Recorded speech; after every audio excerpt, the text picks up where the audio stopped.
Bem-vindo à primeira parte do vídeo de Estatística Aplicada Básica. Todo o conteúdo aqui foi elaborado com base nas aulas do professor Marcelo Hiroshi Tutia, docente na unidade da FATEC Ourinhos. O objetivo desse vídeo é ensinar de forma simples e descontraída o conteúdo ministrado em aula para reforçar os conhecimentos na matéria. A ideia é descomplicar, então vou me abster dos termos ou padrões matemáticos normais e partir para uma abordagem mais simples. Nessa primeira parte serão abordados os conceitos iniciais da estatística, as técnicas de amostragem e o que é uma distribuição de frequência com intervalos.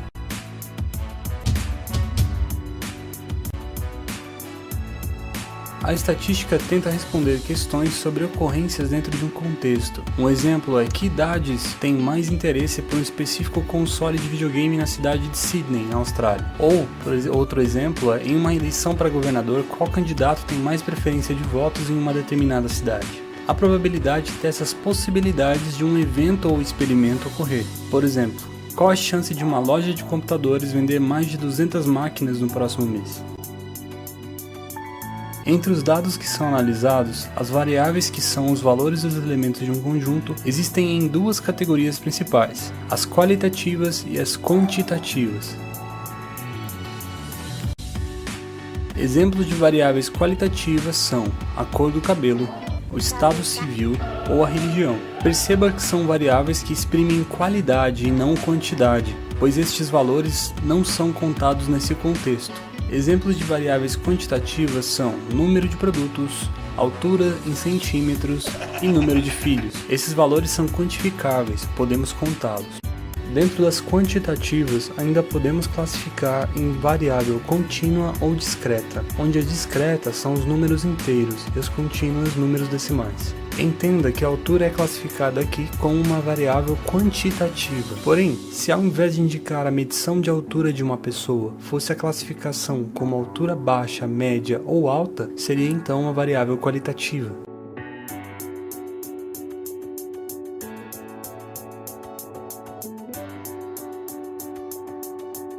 A população e a amostra. População é toda classe onde a pesquisa será feita, como por exemplo a população de pessoas de uma cidade inteira. A amostra é uma parte dessa população. Observe que usei a frase população de pessoas propositalmente, já que os elementos de uma população podem ser qualquer objeto ou coisa que possa ser contabilizado, como uma população de caixas em um armazém ou de prédios em um bairro. Um fator importante para que a estatística seja correta é que os valores da amostra sejam representativos, ou seja, que representem proporcionalmente o que a população real é.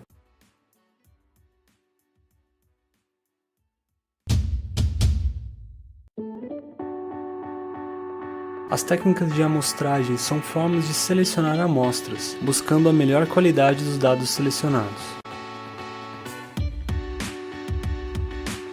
Iniciando pela técnica de amostragem aleatória. Nesta técnica, todos os elementos têm chance de serem selecionados, com métodos como o sorteio. Temos uma população e queremos selecionar 4 elementos dessa população para ser nossa amostra. Sorteando dentre os elementos da população, aleatoriamente encontraremos os elementos da amostra. Outro método desta técnica é utilizar números gerados aleatoriamente, usando, por exemplo, computadores ou outros dispositivos para gerá-los.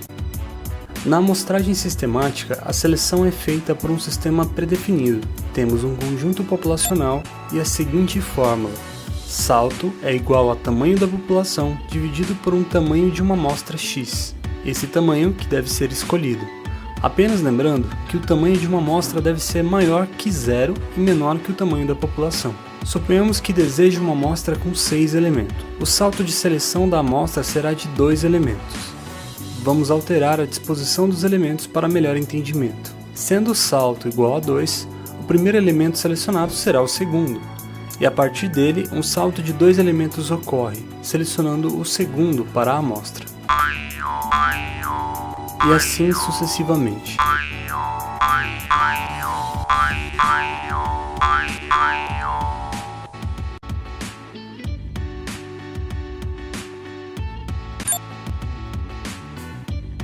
A amostragem estratificada é usada quando a população está organizada em grupos distintos, dividida em estratos. A tabela informa 4 grupos de motoristas: os que são habilitados e possuem menos de 20 anos, os que não são habilitados e possuem menos de 20 anos, os que são habilitados e possuem 20 anos ou mais, e os que não são habilitados e possuem 20 anos ou mais. Iremos então obter os totais para cada característica dos motoristas, habilitados somando todos menores de 20 anos e também todos os motoristas com 20 anos ou mais, e após somando todos os habilitados e todos os não habilitados, além do valor geral de todos os motoristas, ou seja, toda a população. A tabela da amostra agora será preenchida com base nos valores da população. A população inteira possui 94.000 elementos, mas quais deles farão parte da amostra? Para sabermos, precisaremos usar uma das técnicas de amostragem vistas anteriormente, e nesse caso usaremos a amostragem sistemática.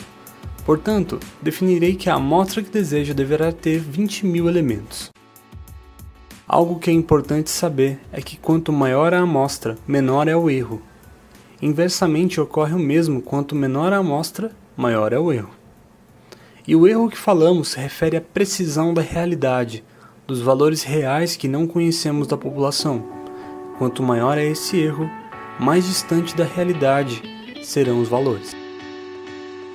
Para exemplificar isso, veja esse exemplo fictício de uma pesquisa eleitoral em uma cidade. Temos uma população de pessoas e as 4 cores que elas possuem correspondem à preferência de um candidato específico, dos candidatos A, B, C e D. Ao selecionar uma amostra com 1/3 do tamanho, o número de eleitores que cogitaram votar no candidato C é maior. Mas ao ampliar um pouco o tamanho da amostra, a realidade muda e o candidato B passa a ser o favorito.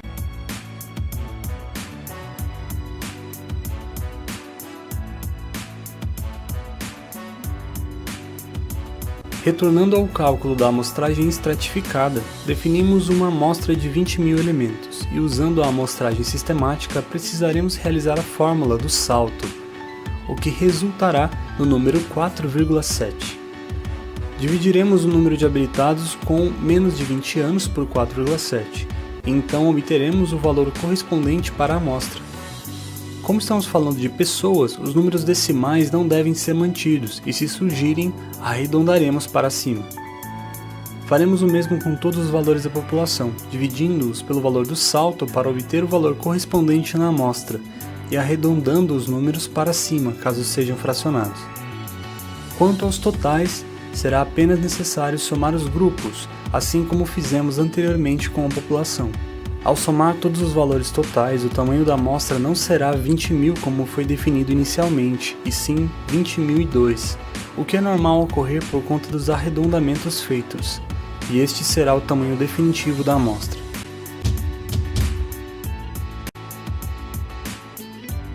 Uma distribuição de frequência é uma forma de classificar os dados de maneira agrupada, tornando mais fácil o entendimento destes. Existem 2 tipos de distribuição, a com intervalos de classe e a sem intervalos de classe.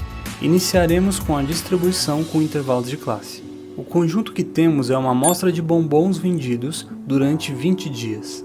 Os valores dentro de cada círculo são as variáveis, os bombons vendidos a cada dia, e cada círculo representa um dia.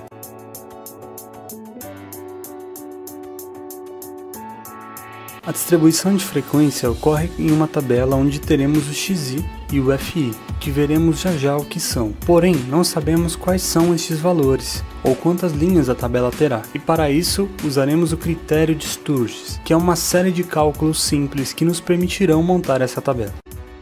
Primeiro, precisamos determinar o número de classes e usaremos uma fórmula para isso, que é K igual a 1 mais 3,33 multiplicado pelo logaritmo de n, onde k será o número de classes e o n presente no logaritmo o tamanho da amostra, que são 20 dias. O logaritmo de 20 resulta em 1,301.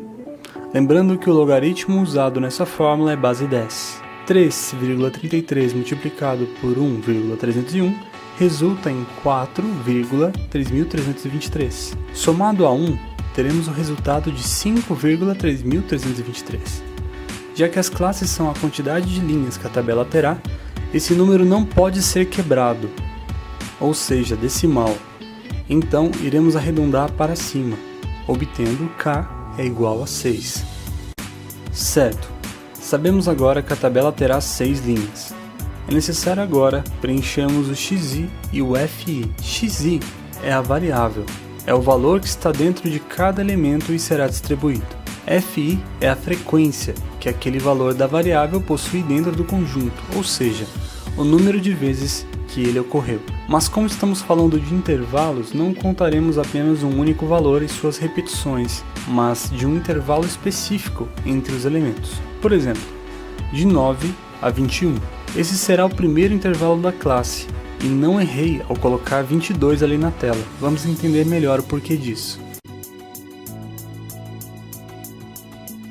Um intervalo de classe possui um início e um fim. Chamamos a distância entre o início e o fim de amplitude. O tipo de intervalo que usaremos nesse vídeo é um intervalo semiaberto à direita. Existem outros, como o intervalo semiaberto à esquerda, que funciona de forma inversa e não trataremos aqui. Os elementos do conjunto que caberão nesse intervalo devem possuir valor maior ou igual a 9 e menor que 22. Por isso eu disse de 9 a 21. Então, os elementos que fazem parte desse intervalo são estes. O elemento 22 não faz parte desse intervalo, já que precisa ser menor que 22 para fazer. A amplitude desse intervalo é 13, já que 22 menos 9 é igual a 13. Mas como eu sei o tamanho da amplitude? Existe uma fórmula para determinarmos a amplitude, que é h é igual a xmax menos xmin divididos por k, onde h é a amplitude que desejamos, xmax é o valor maior do conjunto e xmin é o menor, e k o número de classes que obtivemos na fórmula anterior.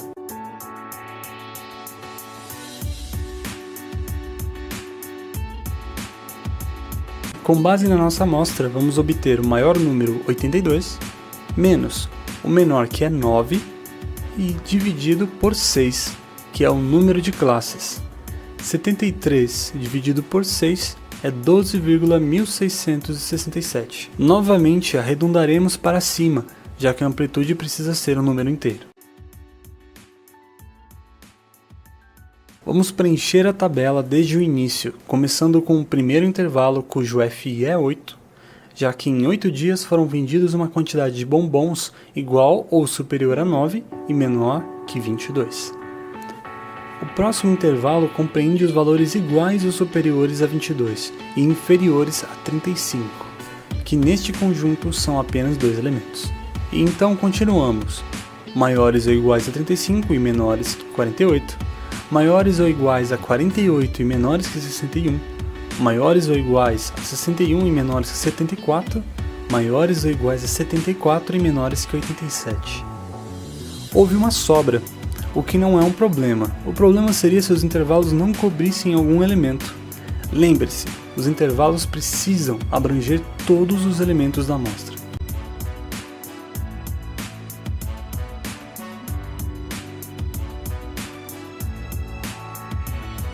Vamos para outro exemplo. Aqui temos uma amostra de roubos em uma metrópole em 30 dias. Suponhamos que os cálculos de K e H resultaram em 6 e 12. Ao montarmos a tabela, é possível ver na última linha um pequeno problema.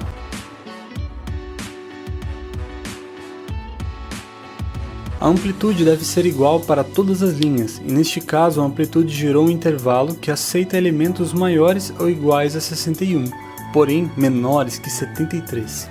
Sendo assim, o último elemento do conjunto é excluído da distribuição, e isso não pode ocorrer. Faremos um cálculo de ajuste. Caso prefira, pode fazer esse cálculo sempre após obter os valores de K e H, antes de construir a tabela para verificar se necessitará fazer algum ajuste. O cálculo de ajuste é simplesmente multiplicar K por H.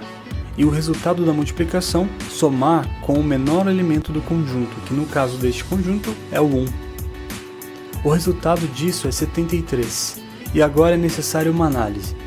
Se esse resultado, o 73, não for maior do que o maior elemento do conjunto, então o ajuste é necessário. Ou seja, como o resultado do cálculo não é maior, o ajuste é sim necessário. E iremos então escolher se iremos aumentar K ou H. E faremos um acréscimo em H. Refazendo os cálculos, teremos então o número 79, que é maior que o maior elemento do conjunto, o que indica que agora é possível abranger todos os elementos.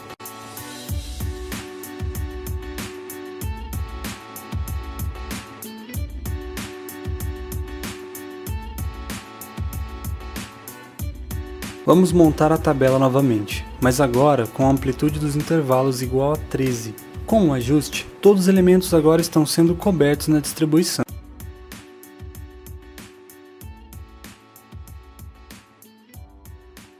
Os números em preto representam cada um dos 30 dias.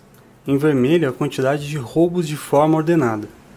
Na tabela de distribuição de frequência, iremos então colocar os intervalos, começando com os elementos iguais ou maiores que 1 e menores que 14, que são observadas com uma frequência de 10 dias. Após disso, vêm os intervalos 14 a 26, 27 a 39, 40 a 52, 53 a 65 e 66 a 78. E precisamos colocar o restante das colunas de distribuição: a frequência relativa, a frequência acumulada e a frequência relativa acumulada.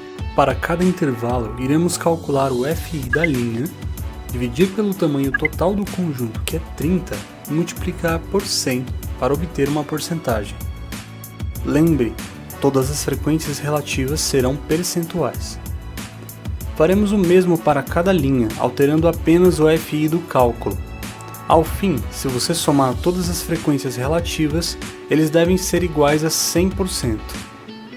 Ou com alguns décimos a mais ou menos por conta das casas decimais.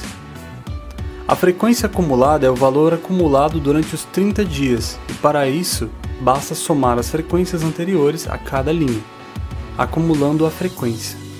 A primeira linha sempre iniciará com o valor da primeira frequência, que é 10, e em seguida será 18, que é a soma da frequência 8 mais a frequência das linhas anteriores, e assim ocorrerá com os próximos. A última linha deverá resultar no total de elementos do conjunto, nesse caso, o total de dias. A frequência acumulada relativa é basicamente a mesma coisa que a frequência acumulada, porém agora com os percentuais relativos ao FRI. Basta somar as frequências relativas acumulando-as. O último valor deve ser igual a 100% ou bem próximo disso. Preste muita atenção na diferença entre elas. As relativas possuem o R e as acumuladas são escritas com F maiúsculo.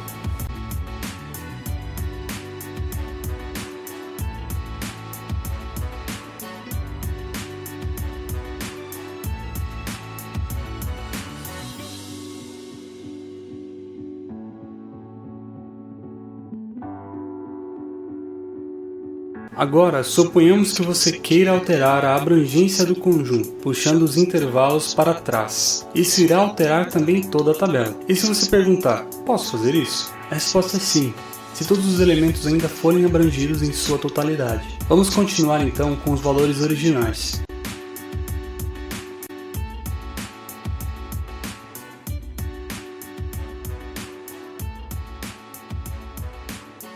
O último passo importante para a distribuição e a finalidade para a qual ela foi construída é analisarmos as estatísticas que elas podem nos mostrar. Perceba que nas duas primeiras linhas, onde estão 18 dos dias, ou seja, 60%, ocorreu um número de roubos superior a 1 e menor que 27. É importante também analisar isoladamente a linha com frequência maior, que neste caso é a primeira linha, onde em 10 dias, o que equivale a 33,33% dos dias, ocorreu um número de roubos superior ou igual a 1 e menor que 14. Nas análises de distribuições de frequência, o foco deve ser nas informações que são de maior relevância para a pesquisa, e geralmente são os valores maiores.